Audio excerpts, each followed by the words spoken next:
আসসালামু আলাইকুম। বাংলাদেশ বেতার গোপালগঞ্জ। খবর পড়ছি ওশান বিশ্বাস। মানবিক রাষ্ট্র গঠন এবং জনগণের মধ্যে মানবিক মূল্যবোধ জাগিয়ে তুলতে গণমাধ্যমের সহযোগিতা চেয়েছেন প্রধানমন্ত্রী তারেক রহমান। গতকাল সচিবালয় ইলেকট্রনিক মিডিয়ার নির্বাহী ও বার্তা প্রধানদের সঙ্গে মতবিনিময় সভায় তিনি এ আহ্বান জানান।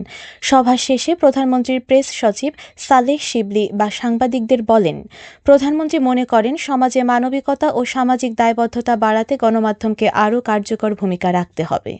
তিনি বলেন, দুর্ঘটনা বা সহিংসতার ঘটনায় অনেক সময় মানুষ সাহায্যের পরিবর্তে ভিডিও ধারণে ব্যস্ত হয়ে পড়ে, যা মানবিক মূল্যবোধের অবক্ষয়ের ইঙ্গিত দেয়। প্রধানমন্ত্রী ভবিষ্যতেও গণমাধ্যমের সঙ্গে নিয়মিত মতবিনিময়ের আগ্রহ প্রকাশ করেন। সভায় তথ্য ও সম্প্রচার মন্ত্রী জহিরুদ্দিন স্বপন, তথ্য প্রতিমন্ত্রী ইয়াসের খান চৌধুরী ও বিভিন্ন টেলিভিশন চ্যানেলের শীর্ষ কর্মকর্তা সহ সংশ্লিষ্টরা উপস্থিত ছিলেন। এদিকে বস্তুনিষ্ঠ দৃষ্টিভঙ্গির ভিত্তিতে একটি স্বাধীন ও দায়িত্বশীল গণমাধ্যম কমিশন গঠন বর্তমান প্রেক্ষাপটে অপরিহার্য বলে মন্তব্য করেছেন তথ্য ও সম্প্রচার মন্ত্রী জহিরুদ্দিন স্বপন। গতকাল রাজধানীর তথ্য ভবনে ন্যাশনাল এডিটর্স কাউন্সিল আয়োজিত এক সেমিনারে প্রধান অতিথির বক্তব্যে তিনি একথা বলেন।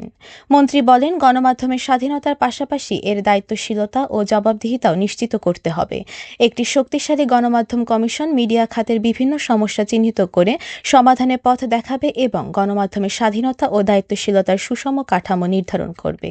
তিনি আরও বলেন, অতীতে গণমাধ্যম সংস্কারের বিভিন্ন উদ্যোগ পূর্ণাঙ্গতা পায়নি বলেই দেশের গণমাধ্যমকে শক্তিশালী প্রতিষ্ঠানে রূপ দেওয়া সম্ভব হয়নি। এজন্য তিনি সাবেক একজন বিচারপতির নেতৃত্বে একটি স্বাধীন গণমাধ্যম কমিশন গঠনের আহ্বান জানান। গোপালগঞ্জে তামাক দিবস উপলক্ষে র্যালি ও আলোচনা সভা অনুষ্ঠিত হয়েছে। গতকাল সকালে জেলা প্রশাসকের কার্যালয় চত্বর থেকে একটি র্যালি বের হয়ে আবার একই স্থানে এসে শেষ হয়। পরে জেলা প্রশাসকের সম্মেলন কক্ষে এক আলোচনা সভা অনুষ্ঠিত হয়। সভায় সভাপতিত্ব করেন জেলা প্রশাসক মোহাম্মদ আরিফুজ্জামান। আলোচনা সভায় অতিরিক্ত পুলিশ সুপার সহ বিভিন্ন দপ্তরের প্রধানগণ বক্তব্য রাখেন। আলোচনা সভায় বক্তারা তামাকের ক্ষতিকর দিকসমূহ তুলে ধরে জনগণকে তামাক জাতীয় পণ্য পরিহার করার পরামর্শ দেন। গোপালগঞ্জ শহরের পাচুরিয়া এলাকায় বেইলি ব্রিজ ভেঙে খালে পড়ে যাওয়া বালুবাহী ট্রাকটি উদ্ধার করা হয়েছে এবং ভেঙে যাওয়া বেইলি ব্রিজ পুনর্নির্মাণের কাজ গতকাল সকাল থেকে শুরু হয়েছে। সড়ক বিভাগ জানিয়েছে, আগামী 1 থেকে 2 দিনের মধ্যে ব্রিজটি পুনর্নির্মাণ সম্পন্ন করা সম্ভব হবে বলে আশা করা হচ্ছে। উল্লেখ্য, রোববার সকালে শহরের দিক থেকে ঘোনাপাড়াগামী একটি বালুভর্তি ট্রাক পাচুরিয়া এলাকার বেইলি ব্রিজ পার হওয়ার সময় ব্রিজটি ধসে পড়ে। এতে ট্রাকটি খালে পড়ে যায়। একই সময় একটি ইজি বাইক ও একটি সাইকেলও খালে পড়ে যায়। দুর্ঘটনায় কয়েকজন আহত হন। বর্তমানে বিকল্প ব্যবস্থা চালুর পাশাপাশি পুনর্নির্মাণের কাজ চলছে।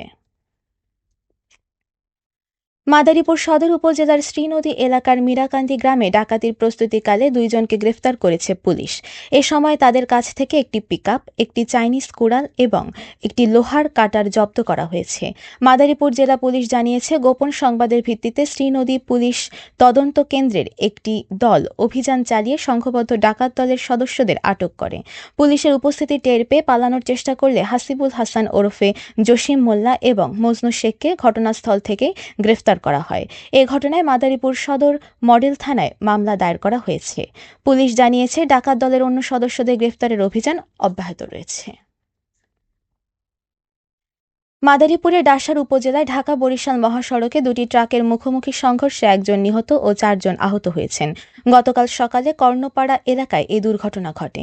পুলিশ জানায়, বরিশাল থেকে ঢাকাগামী একটি বালুবাহী ট্রাকের সঙ্গে বিপরীত দিক থেকে আসা সংবাদপত্র পরিবহনকারী ট্রাকের সংঘর্ষ হলে ঘটনাস্থলে সংবাদপত্রবাহী ট্রাকের চালক নিহত হন। পরে খবর পেয়ে পুলিশ ও ফায়ার সার্ভিস সদস্যরা উদ্ধার অভিযান চালায়। দুর্ঘটনা কবলিত যানবাহন সরিয়ে মহাসড়কে যান চলাচল স্বাভাবিক করা হয়। আহত 4 জনকে উদ্ধার করে মাদারীপুর সদর হাসপাতালে ভর্তি করা হয়েছে। এ ঘটনায় প্রয়োজনীয় আইনগত ব্যবস্থা নেওয়া হয়েছে বলে জানিয়েছেন মোস্তফাপুর হাইওয়ে থানার ভারপ্রাপ্ত কর্মকর্তা মাসুদ খান। সবশেষে আবহাওয়া।